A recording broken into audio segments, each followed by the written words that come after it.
Debate del proyecto de Código Orgánico Integral para la Protección y Garantía de los Derechos Colectivos de las Comunas y Comunidades, Pueblos y Nacionalidades. ¿Sí me escuchan? Bueno. Ya le escuchamos, colega. Lo vuelvo a saludar, señor presidente encargado de la sesión. Igualmente saludos a todos los colegas legisladores. Primero quiero enviar un saludo enorme, un abrazo solidario a las familias que fueron afectadas por el sismo el fin de semana anterior. Desafortunadamente se perdieron vidas y están viviendo momentos de dolor y zozobra. Nuestra tarea como legislativo es unirnos para, en la medida de nuestras posibilidades, acompañar a los afectados. Si bien podremos tener en ocasiones diferencias, pero cuando se trata de la gente, este Parlamento tiene que mostrarse unido ante los embates de la naturaleza. Colegas asambleístas, qué oportuno que estemos tratando en el marco del 21 de marzo, que se conmemora el Día Internacional de la Eliminación de la Discriminación Racial, una propuesta de código que ratifica y promueve el ejercicio pleno de los derechos colectivos de las comunas, comunidades, pueblos y nacionalidades indígenas, montubios, afrodescendientes, población que, dicho sea de paso, ha sido históricamente racializada y excluida. Quiero reconocer el esfuerzo realizado por todos los miembros de la Comisión de Garantías Constitucionales, Derechos Humanos, Derechos Colectivos y la Interculturalidad, y a nuestros equipos técnicos para presentar al debate una normativa que cumpla con las expectativas de las comunas, del pueblo indígena, del pueblo afrodescendiente, del pueblo montubio. Una normativa acorde con la Constitución y las sentencias de la Corte Constitucional para entregar al ordenamiento jurídico leyes que se ciñan al cuerpo constitucional. Colegas, ya entrando en materia, es necesario reconocer la existencia desde siglos atrás de la presencia de los pueblos y nacionalidades en territorio ecuatoriano. Al igual que en cualquier otro país, los mismos, en el contexto reduccionista, se los ha concebido como minorías, de culturas inferiores, de personas o colectivos sin incidencia, más allá de sus prácticas culturales en sus ámbitos territoriales. Tenemos la tarea, como Asamblea Nacional, desterrar estas concepciones que restringen el reconocimiento de la interculturalidad y la plurinacionalidad, aspectos que son promovidos con énfasis dentro de nuestra Constitución. Durante muchos años, los pueblos y nacionalidades han luchado por la reivindicación de sus derechos, en particular durante los años de 1920 en adelante, cuando emerge la lucha con el liderazgo de mujeres como Dolores Cacuango y Tránsito Amaguaña. Este proceso fue el origen de grandes e históricas organizaciones de representación indígena a nivel nacional para lograr el reconocimiento de algunos derechos, sobre todo la oficialización de la educación intercultural bilingüe. Las organizaciones indígenas, afroecuatorianas y montubias han logrado algunos avances importantes. Por ejemplo, el reconocimiento desde la Constitución de 1998 al Estado pluricultural y multiétnico, y con esto un conjunto de derechos colectivos. En la actualidad, con la Constitución de la República del 2008, tenemos 21 derechos colectivos que esta norma pretende desarrollar, garantizar precisamente. Pero no podemos hablar de derechos colectivos si no nos referimos a la Conferencia Internacional del Trabajo que aprobó el convenio número 169 sobre pueblos indígenas y tribales en países independientes. Posteriormente, la Asamblea General de las Naciones Unidas, en el año 2007, aprueba la Declaración sobre Derechos de los Pueblos Indígenas, instrumento que desarrolla los derechos de los pueblos indígenas, los mismos que también son vinculantes para el pueblo afroecuatoriano y montubio. Hice llegar una presentación al equipo técnico. Me gustaría que por favor la pudieran proyectar la presentación. Con su autorización procedemos con la proyección del material remitido por la asambleísta Cabezas. Siguiente diapositiva. Compañeros asambleístas, el Código Orgánico Integral para la Protección y Garantía de los Derechos Colectivos de las Comunas, Comunidades, Pueblos y Nacionalidades contiene 12 propuestas de asambleístas y exasambleístas de diferentes bancadas.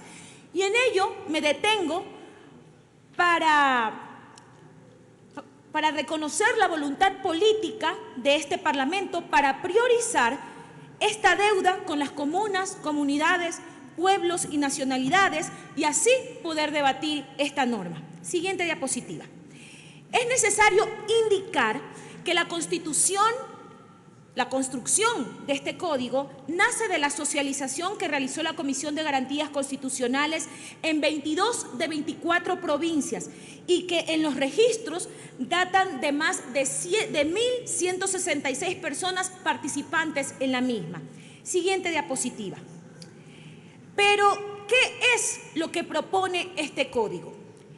Esta propuesta de código regula y garantiza la implementación y la progresividad de los derechos colectivos de las comunas, comunidades, pueblos y nacionalidades, reconocidos en la Constitución y en los instrumentos internacionales como elemento fundamental para la construcción del Estado intercultural y plurinacional.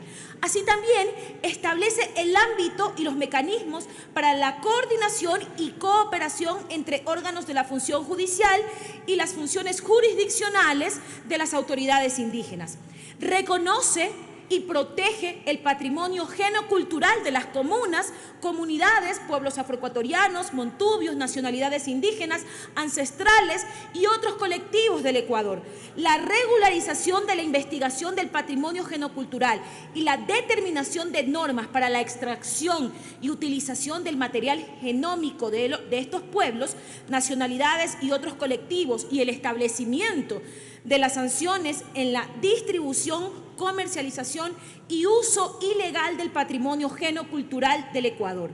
Garantiza el ejercicio de las facultades y los derechos colectivos, las obligaciones del Estado, la institucionalidad comunitaria y el uso de mecanismos de exigibilidad, aplicabilidad y ejercicio de los derechos de las comunas, comunidades, pueblos y nacionalidades para la construcción del Estado intercultural y plurinacional. Establece el procedimiento para el ejercicio pleno del derecho a la consulta previa de las comunas, comunidades, pueblos y nacionalidades indígenas, pueblo montubio y pueblo afroecuatoriano, antes de la adopción y aplicación de medidas legislativas y administrativas que puedan afectar los derechos colectivos. Desarrolla y garantiza el ejercicio de los derechos colectivos del pueblo afroecuatoriano de acuerdo con las disposiciones establecidas en la Constitución y los tratados de derechos humanos de los que Ecuador es parte.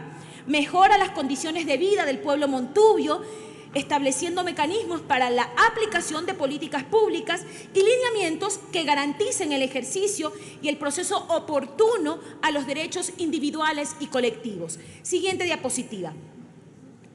Norma el uso, la investigación lingüística, la construcción del léxico escrito, la estructura gramatical, el sistema fenológico, la traducción al idioma castellano, la promoción, fomento, desarrollo, enseñanza de los idiomas ancestrales y el fortalecimiento del sistema de educación intercultural bilingüe en el marco de lo que dispone la Constitución de la República, los instrumentos internacionales de los derechos humanos y la Ley Orgánica de Educación Intercultural. Protege y desarrolla el derecho de la autodeterminación de los pueblos y desarrolla derechos colectivos básicos que van desde las circunscripciones territoriales, la salud intercultural, la sabiduría ancestral, entre otros. Esta propuesta de 167 artículos, con sus disposiciones generales y reformatorias, busca ejecutar los 21 derechos colectivos. Siguiente diapositiva. Sin embargo, somos conscientes que la norma puede ser mejorada y por ello los invito a realizar las observaciones que mejoren el texto.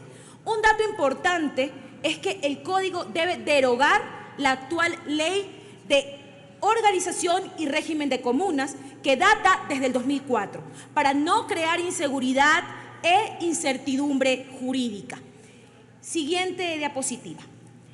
Gracias al aporte de todos quienes asistieron a las diferentes sesiones de la comisión en torno a este tema y a la construcción del proyecto, el mismo tiene 8 capítulos, 167 artículos, 17 disposiciones generales, 9 disposiciones reformatorias y 9 disposiciones transitorias. Y la siguiente diapositiva, que creo ya es la última, en esta línea de constitucionalidad, el artículo 156, no, la anterior, por favor. El artículo 156, 157 y la disposición transitoria sexta de la Constitución de la República establecen que los consejos nacionales de igualdad son responsables de asegurar la plena vigencia y el ejercicio de los derechos consagrados en la Constitución y en los instrumentos internacionales de derechos humanos, pero que en la realidad se han convertido en organismos de mera burocracia. Por ello, abordamos la rectoría y la institucionalidad de este código.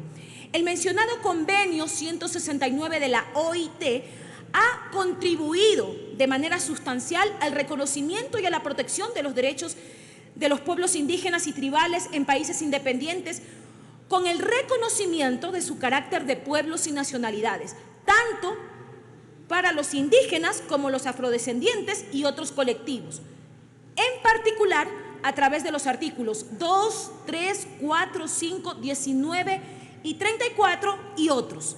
Hay un tema fundamental que se desarrolla en este código y es la garantía de consultar a la comunidad sobre la posible afectación de sus derechos a través de mecanismos de consulta previa, libre e informada y consulta prelegislativa. Y me voy a detener aquí, señor presidente, porque la consulta prelegislativa es una obligación de este Parlamento realizar, según lo dispone el artículo 109, numeral 1 y siguientes de la Ley Orgánica de la Función Legislativa. Este texto debe ser sometido a consulta prelegislativa y lo argumento por la razonable consideración que podríamos estar afectando derechos colectivos de los pueblos y nacionalidades. No queremos que ocurra lo que pasó con la Ley de Minería y de Recursos Hídricos en su momento. La Corte Constitucional, mediante sentencia número 001-10 de la Corte Constitucional, considera que en circunstancias de institucionalidad regular u ordinaria, la consulta prelegislativa constituye un requisito previo sine qua non que condiciona la constitucionalidad de cualquier medida de índole legislativa que pudiera afectar cualquiera de los derechos colectivos de las comunas, comunidades, pueblos y nacionalidades del Ecuador.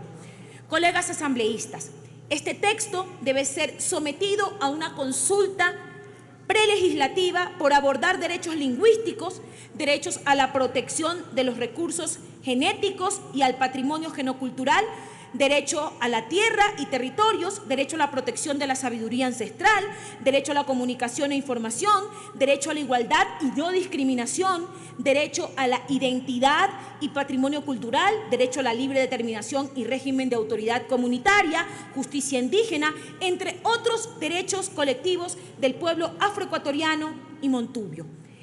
En virtud de ello, señor presidente, elevo a moción que se suspenda el debate de este informe en el momento que usted crea conveniente, con el fin de que este Pleno autorice la consulta prelegislativa al tenor de lo dispuesto en el artículo 57, numeral 17 de la Constitución de la República, 109, numeral 7 de la Ley Orgánica de la Función Legislativa y el reglamento de la materia.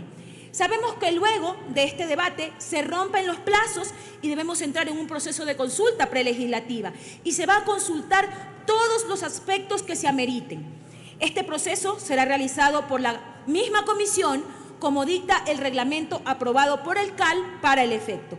Así que se viene una etapa muy interesante que además se ajusta a la Constitución de la República y a los pronunciamientos claros que ha hecho la Corte Constitucional a través de sus sentencias, donde aclara la obligación jurídica que tiene este Parlamento de entregar leyes, normas que se ajusten a los derechos colectivos de los pueblos y nacionalidades.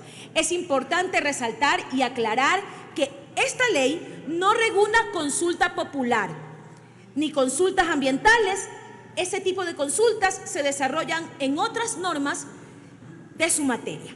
Para concluir, señor presidente y colegas legisladores, esperamos que en este primer momento se recoja la mayor cantidad de observaciones para seguir mejorando un texto que será ley y que estoy segura mejorará las condiciones de vida de los sujetos de derechos de este código. Gracias, compañeros legisladores, señor presidente.